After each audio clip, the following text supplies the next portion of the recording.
नमस्कार। रेडियो रिमझिम से प्रस्तुत है स्थानीय हालचाल। पहले मुख्य हालचाल। नाचते गाते भक्तों ने धूमधाम से किया सरस्वती की प्रतिमा का विसर्जन। 12 मार्च को होगा राष्ट्रीय लोक अदालत। जिला विधिक सेवा प्राधिकार की टीम तैयारी में जुटी। कोहरे के कारण कई गाड़ियां आपस में टकराई। एक स्कूल वैन पर ट्रक पलट गया, जिससे एक बच्चे की मौके पर मौत। सोमवार को इंटर की परीक्षा शांतिपूर्ण तरीके से संपन्न। 349 छात्र रहे अनुपस्थित। जल जमाव से मुक्ति को लेकर जिला प्रशासन सक्रियता से जुटा। उप विकास आयुक्त ने दी जानकारी।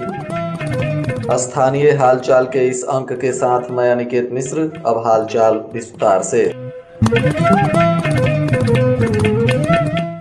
सोमवार को ज्ञानदायिनी माता सरस्वती की पूजा के बाद तीसरे दिन भक्तों ने नाचते गाते जयकारे के साथ माता की प्रतिमा को जलाशयों में विसर्जित किया। इसके पूर्व माता की झांकी यात्रा भी निकाली गई और भक्त एक दूसरे पर अबीर गुलाल उड़ाते हुए जलाशयों तक पहुंचे। मां बीड़ा वादिनी की शनिवार को विधि विधान से पूजा अर्चना की गई थी। जिले में सभी प्रखंडों में सैकड़ों स्थानों पर पंडाल निर्माण कर मूर्ति की स्थापना की गई थी। पुरोहितों के द्वारा विधि विधान से माता की पूजा अर्चना भी इस दौरान की गई थी और अब सोमवार को पूरे विधि विधान के साथ माता की प्रतिमा का विसर्जन कर सरस्वती पूजा का समापन कर दिया गया।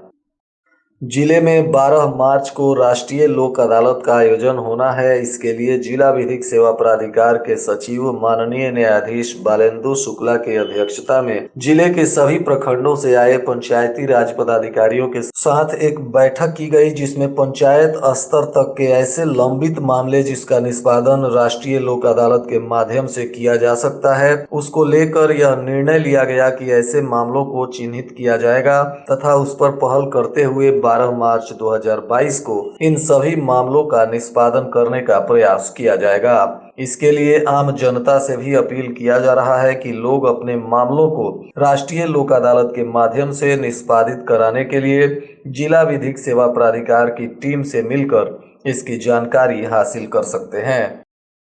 सिधवलिया थाना क्षेत्र के मधुबन मोड़ पर सोमवार की सुबह एक भीषण हादसा हो गई, जिसमें कोहरे के कारण कई गाड़ियां आपस में टकरा गईं। इसके बाद एक स्कूल वैन के ऊपर ट्रक पलट गया, जिसके वजह से एक बच्चे की मौके पर ही मौत हो गई। वहीं प्राप्त सूचना अनुसार सोमवार को जैसे ही स्कूल खोलने की खबर मिली, बच्चे घर से स्कूल जाने की तैयारी में निकल पड़े। इसी कड़ी में एक निजी विद्यालय के स्कूल वैन पर सवार होकर कुछ बच्चे पढ़ने के लिए आ रहे थे। इसी दौरान सिधवलिया थाना क्षेत्र के मधुबन मोड़ NH 27 पर घना कोहरा होने के कारण कई गाड़ियां आपस में टकरा गईं, जिसके बाद एक प्लाई से लदा हुआ ट्रक स्कूल वैन के ऊपर पलट गया, जिसके वजह से वैन पर सवार एक बच्चे की मौके पर ही मौत हो गई। वहीं 4 बच्चे गंभीर रूप से घायल हो गए, जिन्हें आनन फानन में लोगों ने सदर अस्पताल में भर्ती कराया है, जहां बच्चों का इलाज चल रहा है। वहीं मृत बच्चे के शव को पुलिस ने कब्जे में लेकर पोस्टमार्टम के लिए सदर अस्पताल भेजते हुए पुलिस आगे की कानूनी कार्रवाई में जुटी हुई है।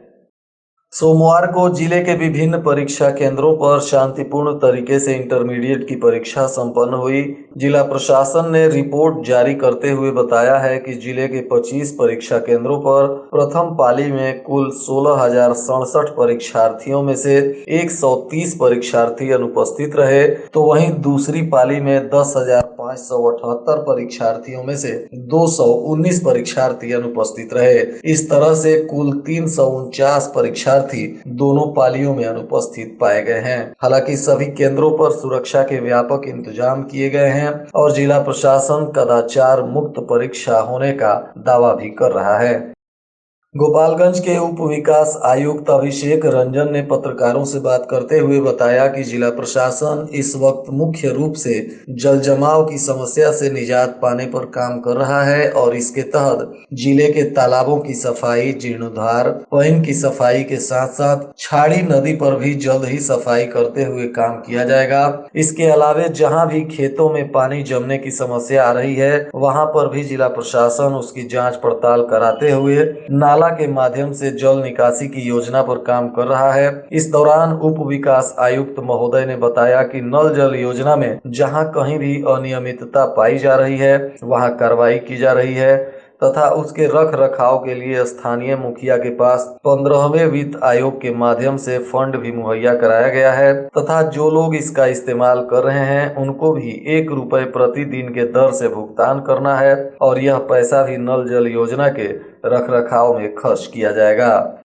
नगर थाना क्षेत्र के भितभैरवा गांव में सोमवार को दूसरे दिन पुनः बच्चों के विवाद को लेकर दोनों पक्ष में मारपीट हुई, जिसमें आरोपियों ने 3 लोगों को चाकुओं से गोद दिया, जिसके बाद तीनों घायलों का इलाज सदर अस्पताल में चल रहा है। इस मामले में घायल पप्पू राम, सिकंदर राम तथा शैलेंद्र राम ने बताया कि रविवार को राजेश राम के परिवार से बच्चों के विवाद को लेकर झगड़ा हुआ था, जिसमें आरोपियों ने रविवार को 5 महिलाओं को मारपीट कर घायल कर दिया था, जिसके बाद यह विवाद बढ़ने लगा और पुनः सोमवार को इसी पीड़ित परिवार के 3 व्यक्तियों को आरोपियों ने चाकू से गोद दिया, जिसके बाद तीनों घायल सदर अस्पताल में भर्ती हैं। वहीं पुलिस इस मामले में पीड़ितों से आवेदन लेने के बाद जांच पड़ताल में जुट गई है।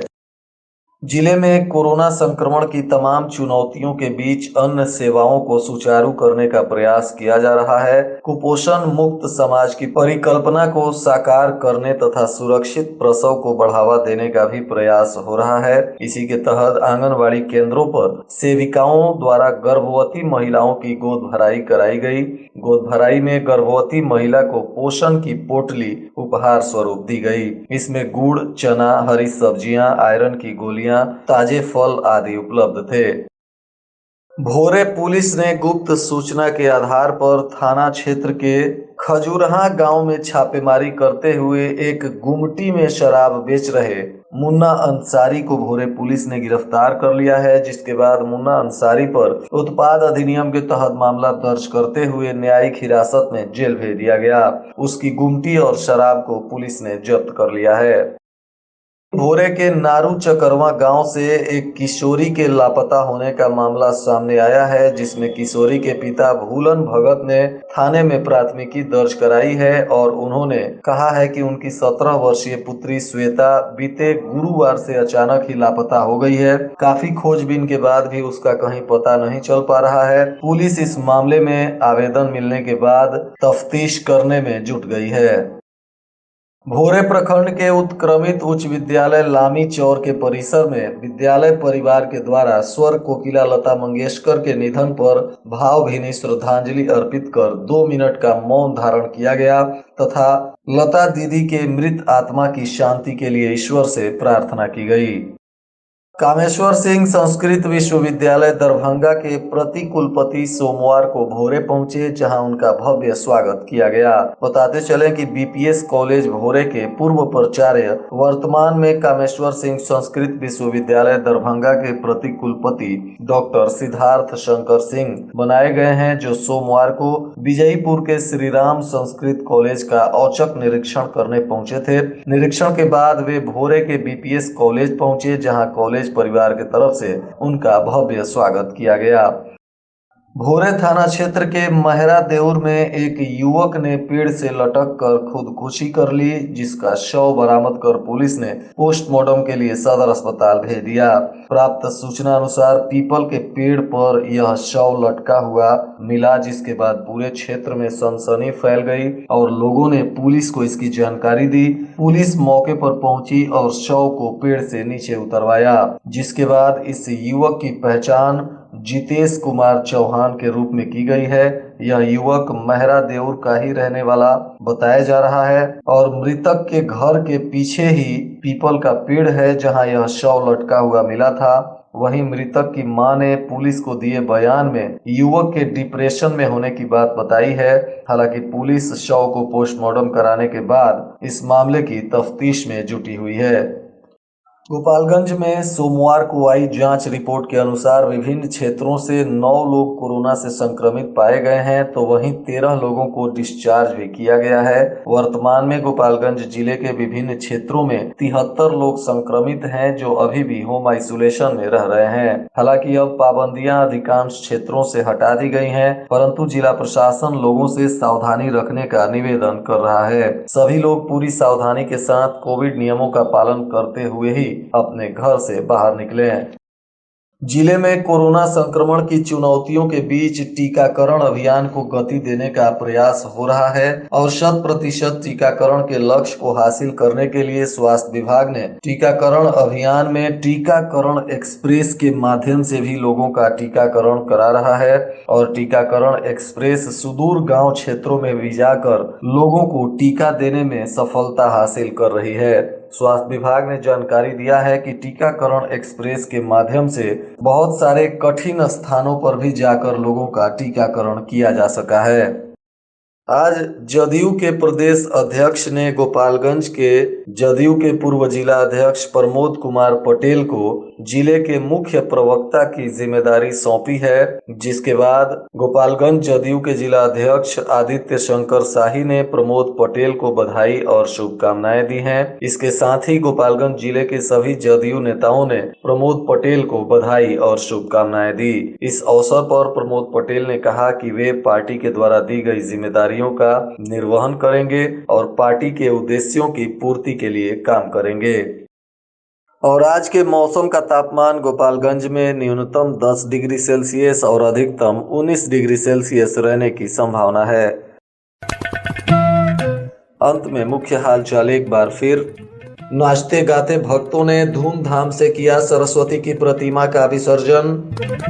12 मार्च को होगा राष्ट्रीय लोक अदालत। जिला विधिक सेवा प्राधिकार की टीम तैयारी में जुटी। कोहरे के कारण कई गाड़ियां आपस में टकराई। एक स्कूल वैन पर ट्रक पलट गया, जिससे एक बच्चे की मौके पर मौत। सोमवार को इंटर की परीक्षा शांतिपूर्ण तरीके से संपन्न। 349 छात्र रहे अनुपस्थित। जल जमाव से मुक्ति को लेकर जिला प्रशासन सक्रियता से जुटा, उप विकास आयुक्त ने दी जानकारी। इसके साथ ही रेडियो रिमझिम से प्रसारित स्थानीय हालचाल का यह अंक समाप्त हुआ। नमस्कार।